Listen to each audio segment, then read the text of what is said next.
बूढ़ी विधवा माँ की रुला देने वाली कहानी। 3 साल हो चुके थे बेटे को अपना घर छोड़कर विदेश में बसे हुए। इन 3 सालों में बूढ़ी माँ और ज़्यादा बूढ़ी हो गई थी। 75 वर्ष की उम्र में कावेरी देवी की याददाश्त काफ़ी कमज़ोर होती जा रही थी। उन्हें रोज़मर्रा की भी चीज़ें याद न रहती, लेकिन जो उन्हें हमेशा याद रहता वह था उनका बेटा। दिन हो या रात, एक पल भी ऐसा ना होता जब उन्हें अपने बेटे की याद ना आती। दूसरी तरफ बेटा था जो साल भर में एक आध बार अपने माँ को फोन कर लिया करता और 1-2 मिनट से ज़्यादा बातें भी ना किया करता।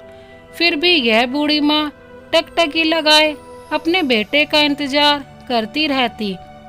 एक दिन बेटे का विदेश से फोन आया। हेलो हेलो, सुन रही हो ना माँ? सुशील बोल रहा हूँ, तुम्हारा बेटा।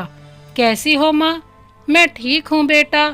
तुम, बहू और मेरा पोता कैसा है? माँ ने पूछा। सब अच्छे हैं माँ। मैं अगले हफ्ते गांव आ रहा हूँ माँ, तुम्हें लेने। अब हम सब साथ में ही लंदन में रहेंगे माँ। तुम्हारी बहू कह रही थी माँ को यहाँ पर लेकर आओ, बेचारी अकेली वहाँ परेशान होती होगी, बेटे ने कहा। माँ की बूढ़ी और सूखी आंखें आंसुओं से भीग गईं। उसके कमज़ोर शरीर के नस नस में खुशी की लहर दौड़ गई। बेटे और बहू का अपने प्रति प्रेम देखकर माँ का मन खुशी से भर आया। बेटे ने आगे कहा, माँ तैयार रहना माँ, मुझे ज़्यादा दिन छुट्टियाँ नहीं हैं। जिससे जितने पैसे लेने हैं लेकर रखना। तब तक मैं प्रॉपर्टी डीलर से बात कर लेता हूँ। घर के लिए? घर के लिए? माँ ने पूछा। हाँ माँ, गांव का घर हमें बेच देना पड़ेगा। अब हम सब साथ में ही रहने वाले हैं, तो वहाँ पर घर रखने का कोई मतलब नहीं है माँ, बेटे ने कहा।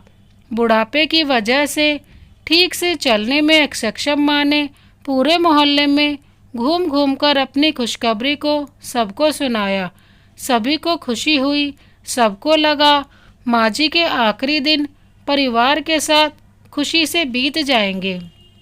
घर वापस आकर माँ ने अपने घर के कोने कोने को ऐसे देखा जैसे वे अपने दूसरे बेटे को देख रही हों। देखे भी क्यों ना, उस घर को अपने बेटे से कम थोड़ी समझा था। अपने पति के साथ 40 साल यहीं तो बिताए थे, लेकिन अब मजबूर थी बुढ़ापे के आखिरी साल बेटे और बहू के साथ बिताना चाहती थी। दिल पर पत्थर रखकर घर बेचने के लिए माँ तैयार हो गई। आनन फानन में बेटे ने घर को आधे दामों पर बेच दिया। माँ ने ज़्यादा नहीं, लेकिन जिन चीज़ों से दिल लगा था उन चीज़ों को समेटा और बेटे के साथ टैक्सी में बैठकर एयरपोर्ट के लिए चली गई। एयरपोर्ट पर आकर बेटे ने माँ से कहा, माँ तुम यहाँ बेंच पर बैठो, मैं सामान और बोर्डिंग पास की जांच कराकर आता हूँ।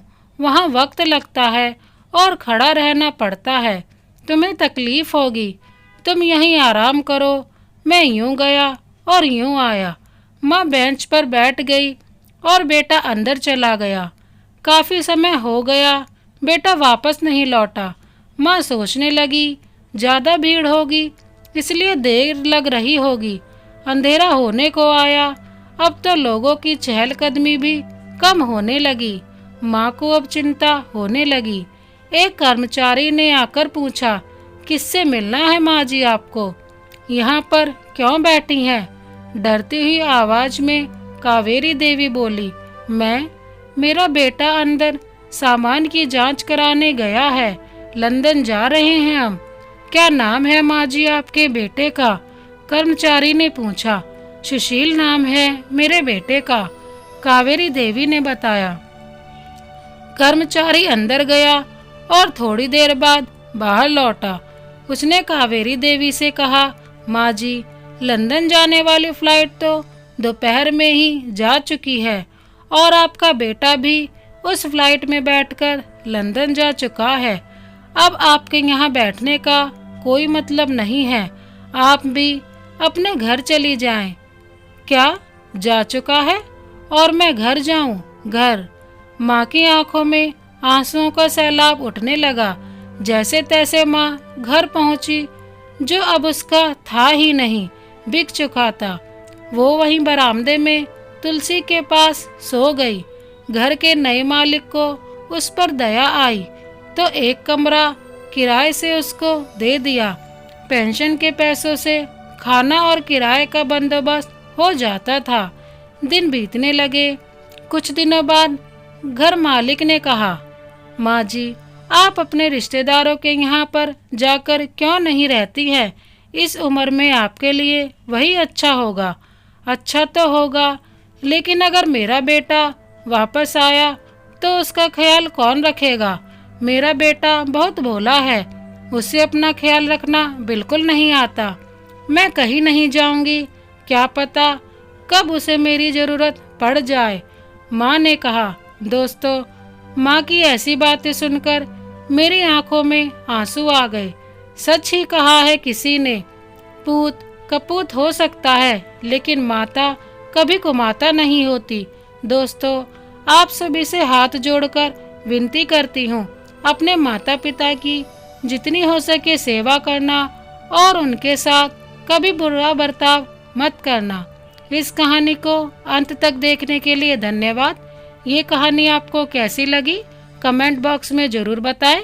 इसी तरह की कहानी देखने के लिए हमारे चैनल को सब्सक्राइब कर बेल आइकन को प्रेस कर दें। Thank you so much. Vande Mataram.